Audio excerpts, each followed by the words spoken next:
estaba hablando por teléfono, pero no lo oía, güey.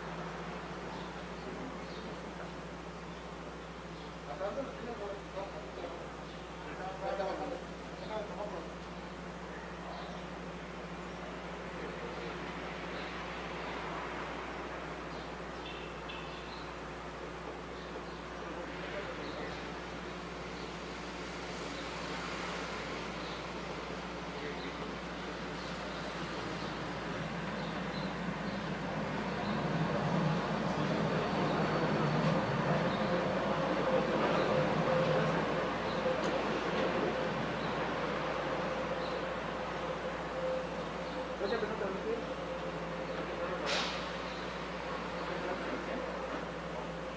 Sí, estamos hablando.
A ver.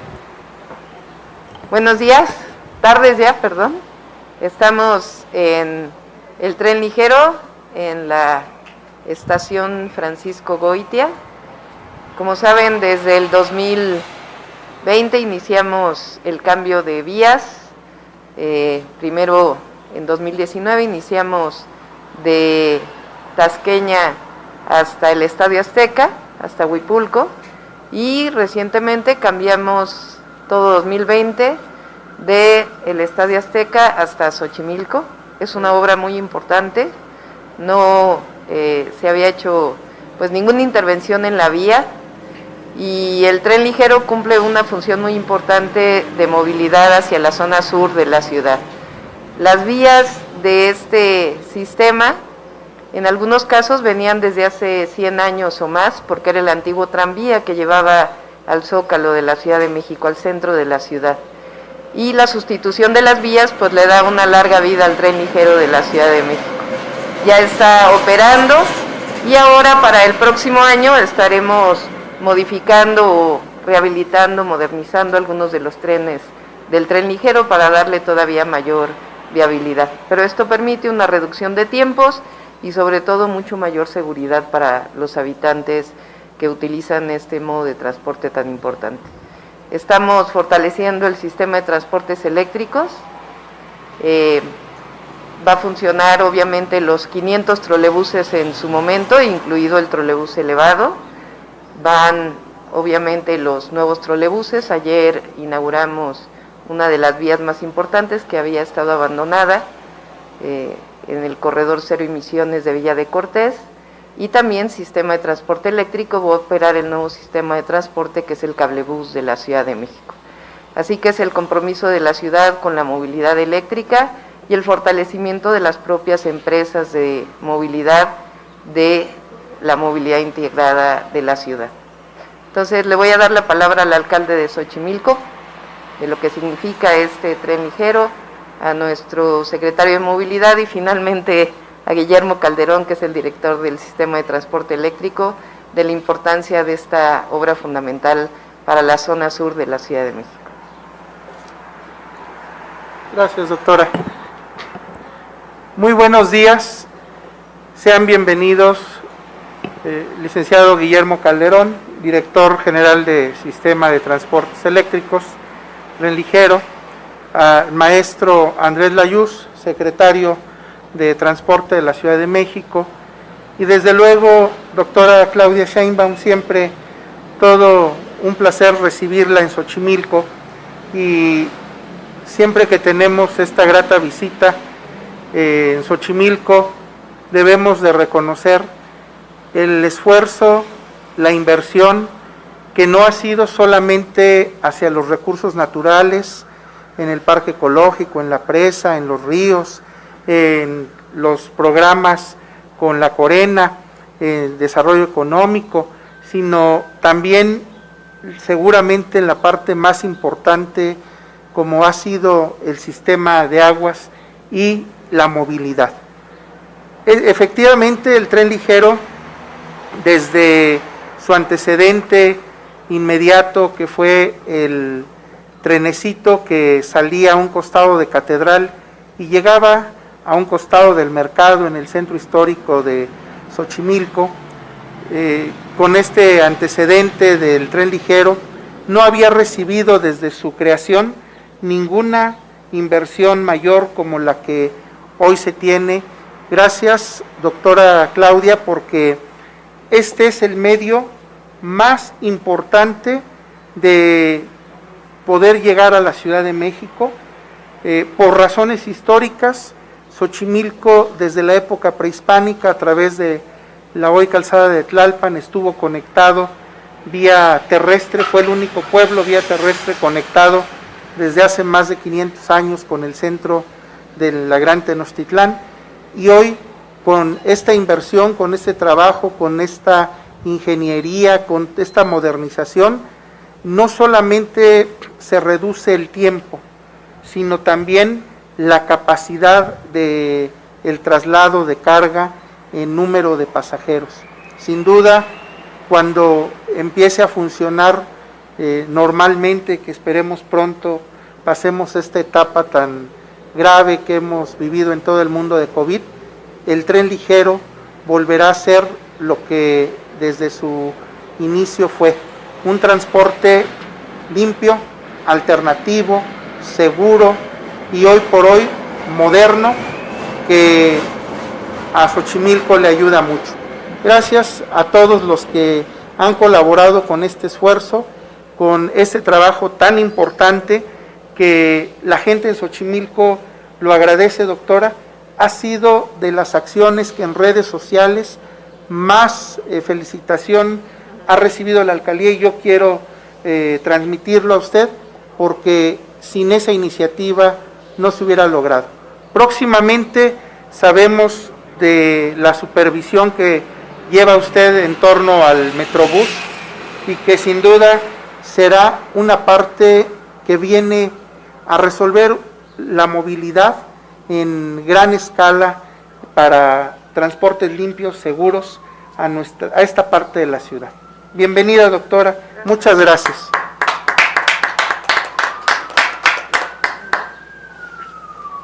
Buenos días, muchas gracias a todos por estar aquí, muchas gracias jefa de gobierno, alcalde, Guillermo. Voy a ser muy breve. El día de ayer, y este ha sido como 2 días de transportes eléctricos, lo cual es una buena noticia para la ciudad. Pero voy a ser muy breve en una cosa que dije ayer y adicional a esto. En el plan de movilidad de la ciudad, la visión de movilidad de la ciudad, es fundamental la rehabilitación de los servicios que ya daba la ciudad. Es decir, tenemos que aprovechar la infraestructura que existía, que había sido abandonada, y así como ayer estábamos hablando de la línea 9 del trolebús, hoy estamos hablando de un abandono muy importante que existía en las vías del tren ligero. Cuando llegamos a la administración pública, el diagnóstico era que la baja velocidad de los trenes primordialmente se debía a problemas de seguridad con las vías, porque para operar de forma segura tenía que operar muy lento.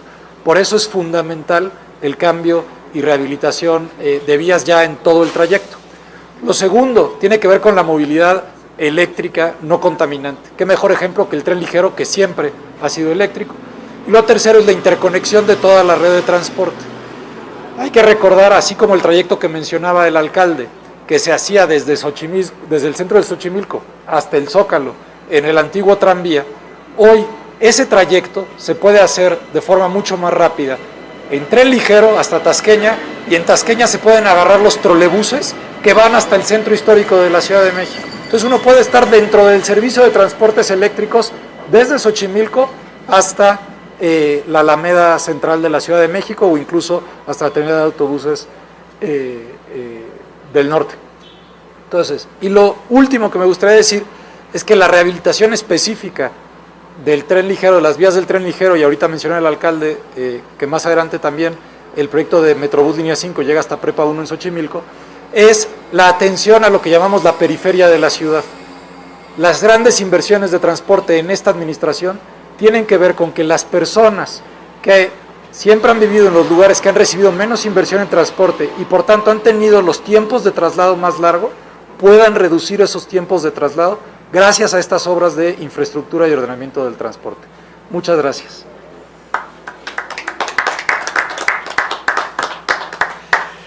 Buenos días, buenas tardes a todos. Jefa de Gobierno, Claudia Sheinbaum, bienvenida en el tren ligero. Secretario de Movilidad, André Layuz, bienvenido. Alcalde, José Carlos Acosta, sean todos ustedes muy bienvenidos aquí al tren ligero. El tren ligero, ya recordaba el alcalde, lo decía muy bien, desde su inauguración hace más de 30 años, no había habido una intervención de esta magnitud. Estamos viendo el video de todo lo que significó el proceso de este segundo tramo que va de Estadio Azteca hasta Xochimilco. Hubo que retirar la vía vieja estaba deformada, fracturada, desnivelada, con pérdida de paralelismo, pero no nada más eso, hubo que excavar y sanear todo lo que es la base y su base hasta 1,5 metros de profundidad, reponer toda la plataforma, como lo estamos viendo en las imágenes del video actualmente, compactar. Y hay una cuestión también muy importante en todo este proceso. Este tramo no tenía drenaje funcional, tenía unas pequeñas alcantarillas por ahí. Hay ahora un drenaje perimetral a lo largo de todo este trayecto, desde Xochimilco ya hasta Tasqueña, que nos permite en tiempos de lluvias, 2 o 3 meses al año, poder mantener las condiciones normales de operación. Entonces la intervención fue una intervención profunda, muy importante, a tiempos récord. Voy a dar algunos datos de lo que significó este tramo que iniciamos los trabajos de topografía, geotecnia e ingeniería en mayo. La intervención en campo empezó a mediados de junio y la concluimos hace un par de semanas. Esto, con el tramo previamente hecho en el 2019, ya tenemos la vía en condiciones espléndidas de traslado. Son 13.5 kilómetros que tenemos del tren ligero, 2 terminales, la terminal Tasqueña y la terminal Xochimilco, y 16 estaciones intermedias. Había un altísimo riesgo por el riel desgastado, desalineado, deformado, sin fijaciones, asentamientos también importantes a lo largo de todo este trayecto. ¿Eso a qué obligaba? Obligaba a velocidades muy bajas. Había tramos donde teníamos que circular por seguridad a 15 o 20 kilómetros por hora. Hoy lo hemos hecho desde este par de semanas que tenemos en operación, alcanzamos en los intertramos velocidades hasta de 15, 60 kilómetros por hora. ¿Qué significa esto? Esto significa que un trayecto antes de la intervención de 2019 y 2020, hacíamos el recorrido en 55 minutos, 65 minutos de punto a punto, de Xochimilco a Tasqueña. En estas semanas lo hemos medido consistentemente y estamos haciendo entre 33 y 35 minutos. Entonces es una menos tiempo de espera para los usuarios y más rapidez en los traslados, además de la seguridad. El tren se bamboleaba, cabeceaba en algunas partes, ahora los usuarios tienen un viaje confortable, estable, y daré idea de la magnitud de los trabajos que se hicieron, solo algunos cuantos conceptos. Riel, ya en los dos tramos, cambiamos completamente por riel de otra especificación, una mejor especificación acorde con el tren que tenemos y no con el riel que había del antiguo tranvía a Xochimilco. Cambiamos 53 kilómetros de rieles, durmientes como los que se aprecian aquí, cambiamos 35,000 piezas, balasto, que es la piedra que da sustento, fijación a la vía, cambiamos 50,000 metros cúbicos. Y el otro trabajo muy importante en este tramo fue la catenaria. Cambiamos 53 kilómetros de catenaria. Se hizo intervención también en las estaciones. Las plataformas de estas estaciones tenían escalones arriba o abajo de la plataforma del tren. Ahora están a nivel de la plataforma del tren, lo cual permite accesibilidad en silla de ruedas, por ejemplo. Y finalmente concluyo diciendo lo que ha significado en inversión sin precedentes para el tren ligero y para transportes eléctricos. El primer tramo montó 290 millones de pesos su intervención. Este tramo, 386 millones de pesos, es más largo, tiene otras dificultades. Hay 8 cruces muy importantes.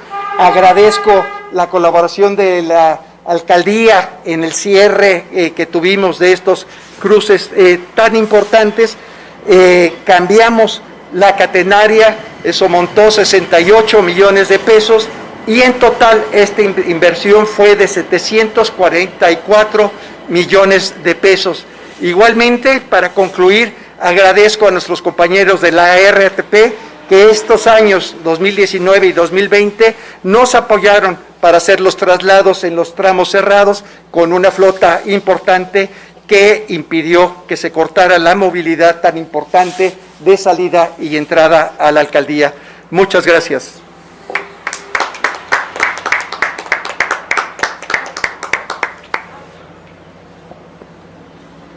Iniciamos con ronda de preguntas y respuestas.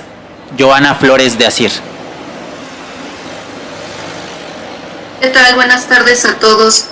Me gustaría preguntar, doctora, recuerdo que en alguna también presentación sobre tren ligero habían mencionado que después de esta intervención integral podrían adquirir nuevos trenes. ¿Esto lo tienen contemplado, doctora?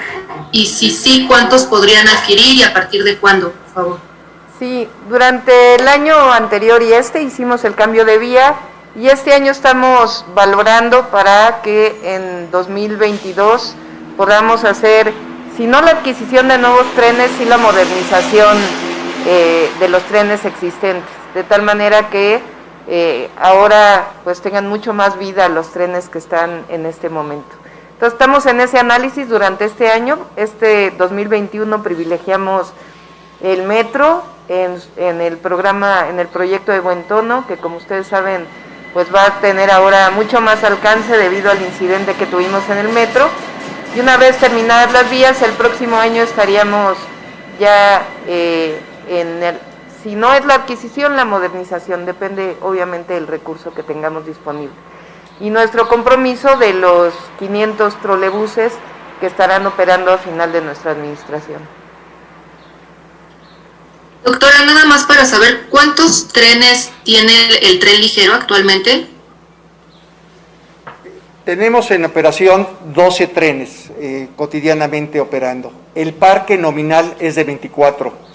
Recibimos 12 trenes en estado deplorable, no pueden funcionar, y es a lo que hacía referencia la jefa de gobierno.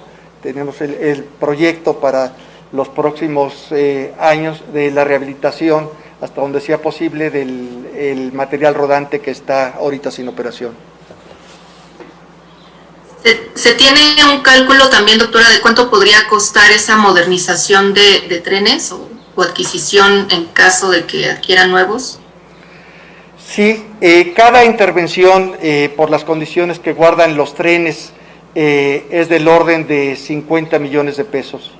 Estimamos que pudiéramos recuperar por lo menos 6 trenes, eso habla de 300 millones de pesos para la rehabilitación de los trenes. Director, también nada más preguntarle, ¿cuánto era el tiempo de recorrido de Tasqueña a Xochimilco antes de esta intervención y en cuánto tiempo se está haciendo ya con esta rehabilitación integral? 55 minutos antes de las intervenciones de 2019 y 2020. Actualmente en estas 2 semanas hemos estado haciendo el recorrido en 33 minutos. Entonces, una ganancia en los recorridos de casi 50%. Sí. Regresando a tu pregunta, la rehabilitación está del orden de 50 millones de pesos. Los nuevos trenes oscilan desde propuestas de trenes chinos del orden de 70 millones de pesos hasta trenes europeos que montan del orden de 90 a 110 millones de pesos. Y la cuenta entonces es muy fácil.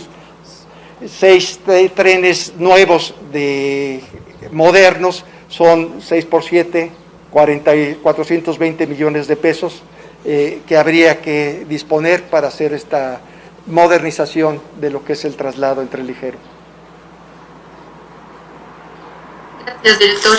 Y finalmente, doctora, me gustaría preguntarle, el gobierno de la ciudad envió hace unos días esta iniciativa sobre el programa parcial de desarrollo urbano para las lomas de Chapultepec. Me gustaría preguntarle qué diagnóstico hicieron el gobierno de la ciudad en esta colonia, doctora, y qué están proponiendo, qué fue lo que encontraron mal, qué hay que mejorar en la colonia. Y bueno, ahorita tengo otras preguntas también en materia de transporte, ¿cómo quedaría? Porque no sé si se habla de extender la línea 7 también del Metrobús sobre Reforma hasta la zona de Chapultepec. Sí, cerrando el tema del tren ligero, justamente por eso estamos haciendo la valoración de si vale la pena invertir en los trenes más antiguos o esperarnos a una modernización para que sean trenes nuevos. Este es parte de lo que estamos evaluando este año. Vamos a ver cómo se comportan los ingresos para ver si iniciamos este año o ya se planea todo para el próximo año. Pero de todas maneras, esta valoración pues es fundamental. Eso sería lo primero. En la segunda pregunta, es un programa parcial que ya tenía tiempo. Prácticamente nosotros hicimos una consulta junto con la alcaldía. Es un programa que se había desarrollado desde hace tiempo y que de parte de pues algunas personas de la zona pues estuvieron diciéndonos que era importante, vecinos, que se actualizara. Entonces se hizo una valoración, una revisión, la alcaldía todavía hizo algunos ajustes y entonces es que se presenta, pero es realmente un programa que ya venía desde hace tiempo en la Ciudad de México. Doctora, ¿se está planteando que ya no haya más oficinas en esta colonia? Sí, si quieren, para hablar particularmente del programa parcial, ya invitamos en su momento al alcalde y al nuevo secretario de SEDUBI para que expliquen todas las características, pero esencialmente da ciertas potencialidades a algunas zonas, pero se mantiene prácticamente lo que es esta zona y también se conserva como una zona residencial en gran parte de su superficie. La idea de ampliar línea 7 del Metrobús, doctora, ¿sí la tienen contemplada o...? Sería importante que se hiciera, pero no vamos a hacer nada sin que haya la consulta adecuada con todos los vecinos. Cuando se hizo la línea 7 había muchas personas que se oponían, entonces hay que ver ahora si es viable o no es viable y esperar un poco pues a que pueda haber esta consulta ciudadana para saber si es factible ampliarla o no. De acuerdo, doctora, muchas gracias a todos. De todas maneras, ahí en la línea 7 que termina en Auditorio, se están haciendo algunos ajustes porque desde el principio cuando se diseñó la línea queda muy reducida la vialidad ahí en Reforma, en la última parada de lo que sería el Metrobús, y estamos haciendo algunos análisis que esperamos ya mostrarlos para que podamos resolver ese problema, más allá de si puede ampliarse hacia Reforma Lomas o no. Muchas gracias a todos. Buenas tardes. Continuamos con Alejandro Cruz de La Jornada. Buenas tardes, doctora. Buenas tardes a todos. Primero quisiera preguntarle, doctora, si nos pudiera decir, disculpe el ruido, por favor, si nos pudiera decir cuál es el estudio que tiene sobre cómo funcionó la línea 1 del metro en esta primera semana después de su reanudación, y también preguntarle si todo marcha bien para que la línea 3 del metro ya comience a funcionar mañana.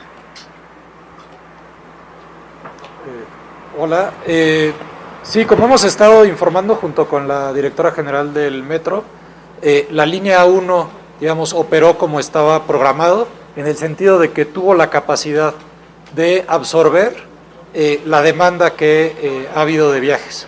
Al mismo tiempo se ha seguido dando el servicio, sobre todo de interconexión, con las líneas 2 y 3, y en el informe del día de hoy, pero ya lo había adelantado en los días anteriores la directora general del metro, se anuncia ya cómo va a entrar en operación la línea 3 a partir de mañana, ya con las pruebas en vacío que se hicieron, que incluso se han mostrado los videos de las pruebas en vacío, ya se hizo toda la limpieza de las estaciones, etcétera. Y el calendario de entrada en servicio de la línea 3, digamos que es idéntico al que se hizo con línea 1, se fue siguiendo cada paso para tener todos los sistemas en orden y por supuesto garantizar la seguridad de la operación.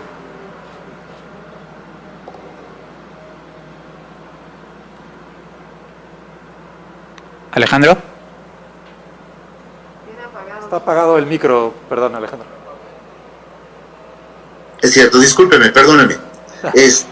Preguntaba si va a continuar el transporte provisional en la línea 1 y en la línea 3, perdone, ahora que ya están funcionando, que estén funcionando las dos al mismo tiempo. Como les comentaba también el jueves lo comenté sobre la línea 1, pero vamos a seguir el mismo calendario. Es decir, se mantiene la operación en la línea 3, tal cual ha estado operando todos estos días. Todos los servicios hoy ya están montados para operar el día de mañana de la misma forma que han operado hasta hoy. Conforme se va trasladando la demanda de los servicios de autobuses a los servicios del metro, nosotros vamos midiendo si hay un remanente de esa demanda.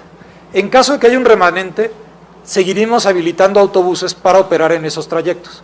En el caso de la línea 1 vimos el lunes, el martes todavía cierto remanente, pero les fui mostrando los datos de ocupación y ya después para el jueves y viernes teníamos niveles de ocupación pues cerca del 10%. Eso quiere decir que un número importante de autobuses estaba quedando vacío. Por eso cambiamos la forma de operación a hacerlo bajo demanda. Es decir, como les he comentado, hemos estado todos coordinados, todos los organismos de transporte, y en el momento que tenemos información de cualquier pico de demanda, se habilitan esos trayectos o se ponen unidades en vacío en disposición. Muy bien, gracias, secretario. Doctora, desde el viernes, incluso desde antes de que anunciara esta apertura de comercios no esenciales en semáforo rojo, incluido el centro histórico, en el centro histórico pues ya varios de estos estaban funcionando. Y esto se lo comento porque pues, esto ha generado nuevamente aglomeraciones en el centro histórico. Quisiera preguntarle si van a establecer algún operativo para tratar de dosificar el ingreso de de las personas a esta zona, en estos comercios, y también si en el modelo epidemiológico tienen establecido previsiones de cómo puede afectar toda esta reapertura de actividades no esenciales en el semáforo rojo. Sí, todas las actividades se están haciendo al aire libre. Eso es lo que vamos a estar revisando durante estas semanas con los comerciantes del centro histórico y otros comerciantes, en la idea de que no sea necesario entrar a la tienda, sino que se pueda recibir a la gente pues en el límite de la tienda con el espacio público. Esto es así porque está demostrado que el contagio al aire libre pues es muchísimo menor que en lugares cerrados.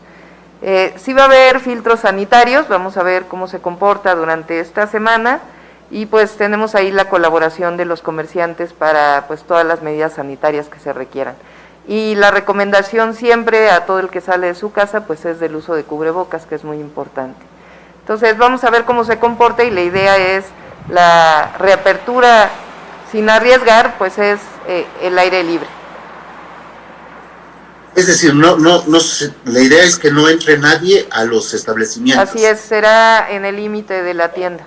Obviamente va a haber pues gente en la calle, pero es mucho menos riesgoso que haya personas en la calle con cubrebocas, buscando en la medida de lo posible la sana distancia, a que entren a un lugar cerrado donde se concentran los aerosoles que pueden llegar a contagiar por COVID. Lo que podríamos ver son las filas que se puedan hacer afuera para la tienda, cada Así establecimiento. Es. Como lo dije, vamos a ver cómo opera esta semana y hacer los ajustes que se requieren.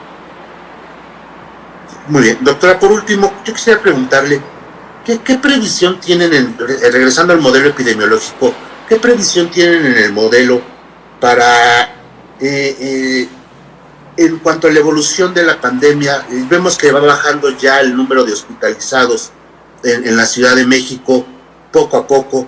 ¿Qué previsión tienen de cómo va a seguir esta tendencia y en qué momento podríamos llegar? Pues ya no al color naranja, doctora, sino al amarillo. Pareciera que esta situación se nos está volviendo eterna.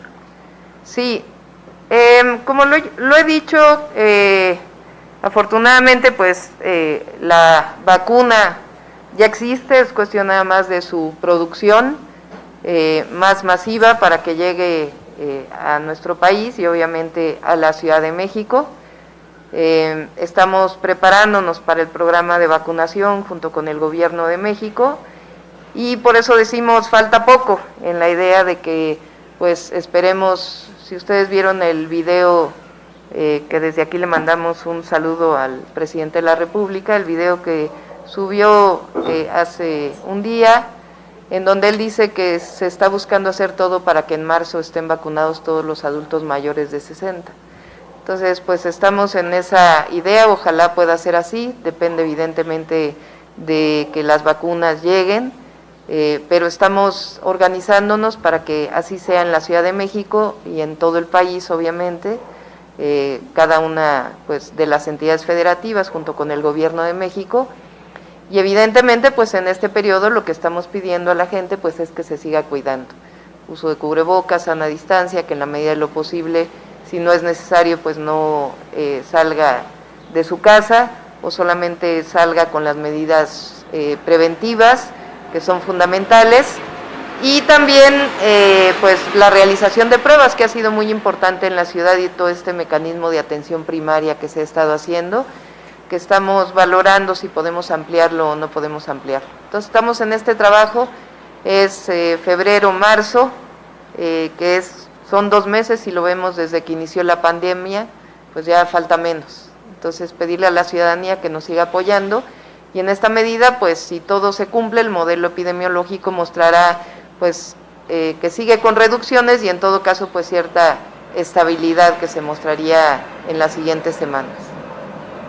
Muy bien, entonces en marzo, a finales de marzo, doctora, ¿considera que ya habrá más posibilidades de tener una mejor actividad económica con más es así capacidad de que en marzo se vacunen todos los mayores de 60, pues sí estaríamos ya en otra condición completamente distinta. Les recuerdo que los más vulnerables y el mayor riesgo de enfermar gravemente y también de fallecimientos, pues está justamente en estas edades y también pues las personas que tienen comorbilidades. Le agradezco mucho, doctora. Gracias, Alejandro. Continuamos con Georgina Olson de Grupo Imagen. Buenos días, doctora. Preguntarle brevemente, el Congreso de la Ciudad de México aprobó para este año 2.250 millones de pesos para reconstrucción, pero en realidad, de acuerdo a lo que nos dio a conocer el mismo Cravioto la semana pasada, en el fideicomiso solamente hay 1.600 millones de pesos. Preguntarle si usted considera que el Congreso tendría que corregir ese error, reponer esos recursos, o cómo se podría corregir este error que cometió el legislativo al aprobar el recurso. Desde el principio se planteó al Congreso de la Ciudad de México y también a la Comisión y al propio Fideicomiso de Reconstrucción que hay recursos todavía en el FONADEN para la reconstrucción de la Ciudad de México. Si mal no me acuerdo, son cerca de 3,000 millones, 3,500 millones más o menos que quedaron en el FONADEN. Una parte de los recursos, que eran cerca de 6,000 millones, se utilizaron para la emergencia sanitaria y esta otra parte está dirigida a reconstrucción. Entonces aquí el tema pues es que se quedan en dos fondos, ya sea en el FONADEN o en el Fideicomiso de la Reconstrucción, pero están apartados los recursos para que todo lo que se requiera para la reconstrucción este año pues camine adecuadamente. ¿Y podríamos tener acceso, o sea, para saber exactamente a qué proyectos van a destinar esos 3.500 millones de pesos? Sí, lo presentó el otro día César, pero está en la página de internet, predio por predio. Como ustedes saben, son un número de edificios. De estos edificios hay una parte que es por redensificación, acordado junto con los vecinos y vecinas, con los habitantes de estos edificios. Y por otro lado están las viviendas unifamiliares. De las viviendas unifamiliares son cerca de 7,000 viviendas del primer censo y alrededor de 6,500 viviendas del siguiente censo. Se está terminando la revisión del segundo, que la Comisión de Reconstrucción le llama el censo bis, para que sean ya iniciada su reconstrucción durante este año, que fue el compromiso que hicimos desde el principio. Y además está la reubicación de alrededor de 350 familias, que ya se está construyendo la unidad habitacional en donde estaría las familias que aceptaron la reubicación bajo esta modalidad. Y por otro lado, las unidades habitacionales, como la Concordia en el caso de Iztapalapa. Además de toda la obra pública que se está haciendo, particularmente de drenaje y grietas que está trabajando el sistema de aguas de la Ciudad de México. Entonces está perfectamente definido cada uno de los predios, los únicos que se están revisando son los del censo bis, de unifamiliares, que son particularmente en Iztapalapa, Xochimilco, una parte. Le pregunto rápidamente otro caso de reconstrucción. Entrevistamos a familias que viven en Oriente 120, número 288. Ellos denuncian que su edificio está en riesgo de colapso porque uno de los castillos se está venciendo. Sin embargo, la Comisión de Reconstrucción los sacó del padrón. Les argumentaron que no son dueños, aunque ellos tienen posesión de sus departamentos. Preguntarle qué respuesta les dará el gobierno, sobre todo tomando en cuenta que son 10 familias y está bastante dañado el edificio donde están viviendo. Estoy segura que la comisión lo ha atendido, realmente han hecho un trabajo extraordinario, prácticamente conocen a cada una de las personas damnificadas porque han tenido reuniones con ellos. Entonces, si me permites que César pueda contestar esta pregunta, particularmente este predio, qué es lo que ha ocurrido y por qué estos comentarios que hacen los vecinos. Se lo agradezco mucho, sí, porque ellos están fuera del padrón, ya sí, los sacaron. Lo vemos con la comisión para saber exactamente qué pasó. Y rápidamente, hoy publicamos la historia de Martín Zenaido Méndez, el sobreviviente del derrumbe de Álvaro Obregón, el sismo del 17. Fue víctima de un fraude por parte de Cita Montserrat Medina López, una joven que afirma ser servidora de la Nación. Entrevistamos a servidores de la Nación de Iztapalapa, dicen que efectivamente trabaja con ellos. Rápidamente le cuento la historia. Ella le cobró 12,000 pesos a este señor, 7,000 para acelerar trámites para que obtuviera un crédito de 25,000 pesos y 5,000 para agilizar que le diera una pensión bimestral. Sin embargo, fue un fraude. Preguntarle qué sanción habría para esta persona y cómo se puede procesar este caso. Muchas gracias. Bueno, si es servidor de la Nación, obviamente la denuncia en función pública y que haya la sanción administrativa, pero también penal. Entonces lo vamos a revisar porque si esto que comentas fue así, pues tiene que haber denuncia penal y que se proceda. No, aquí nadie puede hacer un uso fraudulento de los recursos públicos y menos si es servidor de la Nación o de la ciudad. ¿La denuncia la tiene que presentar el afectado o sería la autoridad? Nos vamos a acercar con ella para ver exactamente a quién se refiere y apoyarla en todo lo que se requiere, pero sí tiene que denunciarla pues la persona afectada y nosotros la apoyaríamos en todo lo que se necesite. Muchísimas gracias. Continuamos con Carlos Guzmán de ABA Noticias. ¿Qué tal, doctora? Alcalde, ¿cómo están? Funcionarios, buenas tardes. La primera pregunta que me gustaría hacerle, consultarle, es este plan que se tiene para modernizar el tren ligero. Si usted recuerda, cuando estaba el presidente López Obrador como jefe de gobierno, hubo una encuesta origen-destino, en la cual se marcaba que la población de Xochimilco, y la población especialmente de Tulyehualco, ocupaba el tren ligero, pero hasta el centro de la Ciudad de México. ¿Habría opción de que en esta inversión se contemplara extender línea 2 hasta Xochimilco y esos trenes del tren ligero ocuparlos en línea A, doctora?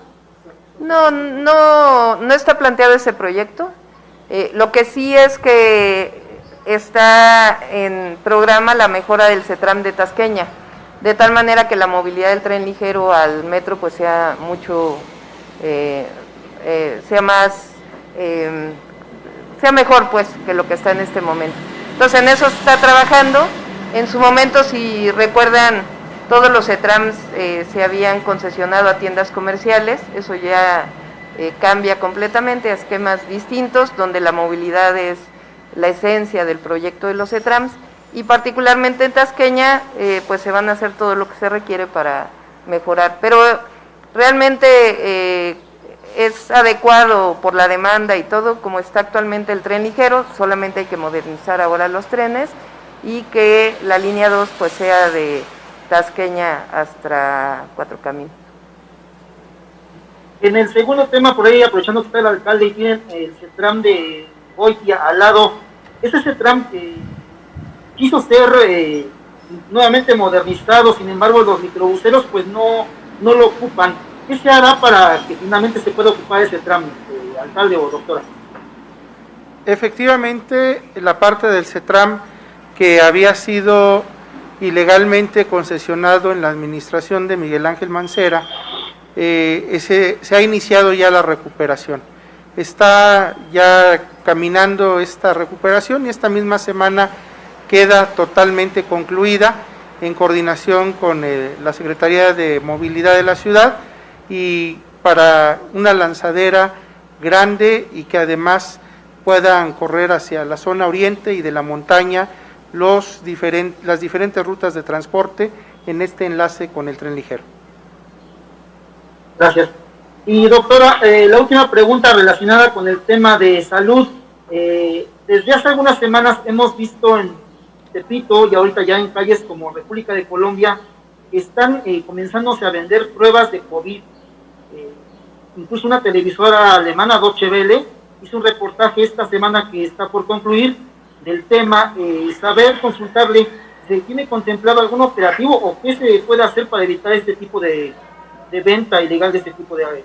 Sí, pues vamos a revisar, ahí tiene que participar la Agencia de Protección Sanitaria y obviamente el INVEA. Entonces pues sí, si las pruebas no son legales, pues obviamente o no están aprobadas por COFEPRIS, pues no se pueden vender, y si el espacio pues no tiene, es delicado que haya pruebas que son fraudulentas, pues una persona que se realice una prueba y pueda llegar a salir negativa cuando no lo es, sobre todo en ese caso, ¿no? Entonces sí, pues vamos a revisar dónde se están vendiendo y hacer los operativos. Le agradezco, doctora. Buen día para todos. Buen día. Última pregunta, Manuel Durán del Heraldo.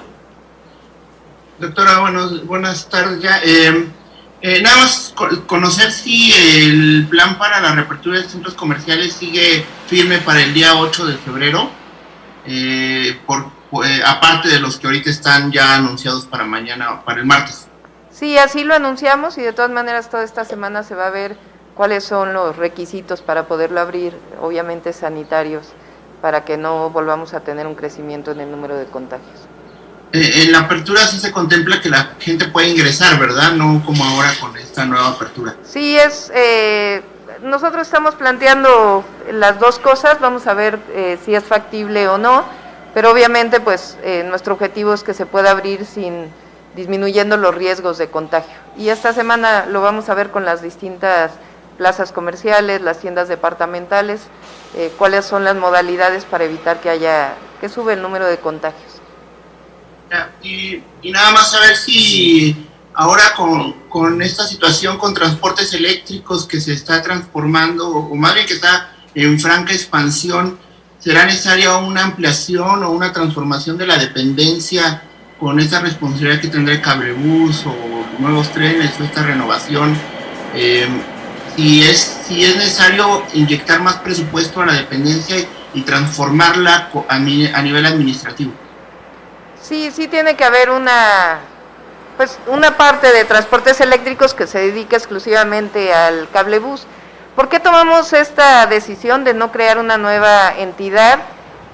Representa más costos, todo lo que significaría una nueva unidad descentralizada, así se requeriría porque tiene sus ingresos propios, y pensamos que transportes eléctricos con su historia, sus trabajadores, y obviamente bajo la dirección de Guillermo, que tiene pues conocimiento, aunque él es ingeniero químico, se ha vuelto ingeniero en movilidad ya después de su experiencia en Metrobús, ahora en transportes eléctricos, y pues realmente es un funcionario, un servidor público ejemplar y nos va a ayudar mucho para la operación de este nuevo sistema de transporte.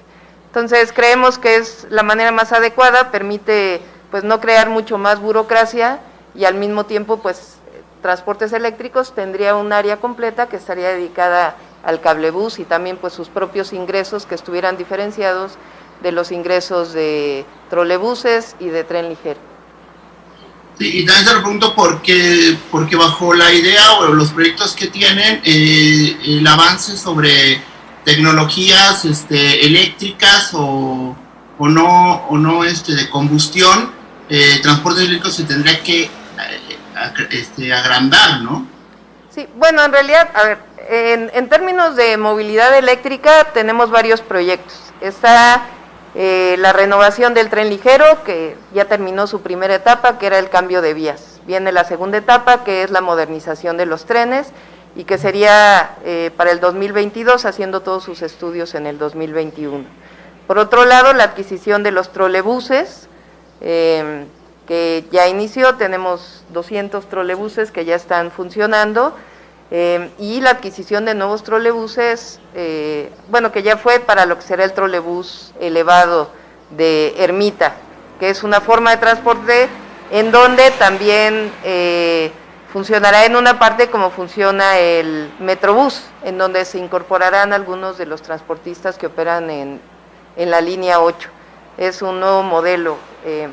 Por otro lado está el cablebús, y todo eso es parte del sistema de transportes eléctricos, el fortalecimiento del trolebús, del tren ligero, del cablebús y al menos una nueva línea de cablebús que sería en el sur de la ciudad, que estaríamos en el proyecto este año y también para su inversión en el próximo año.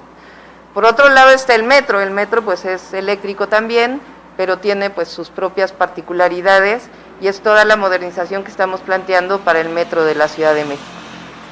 Además está la electromovilidad en el Metrobús. Estamos planteando pues que prácticamente toda la línea 3 del Metrobús sea eléctrica.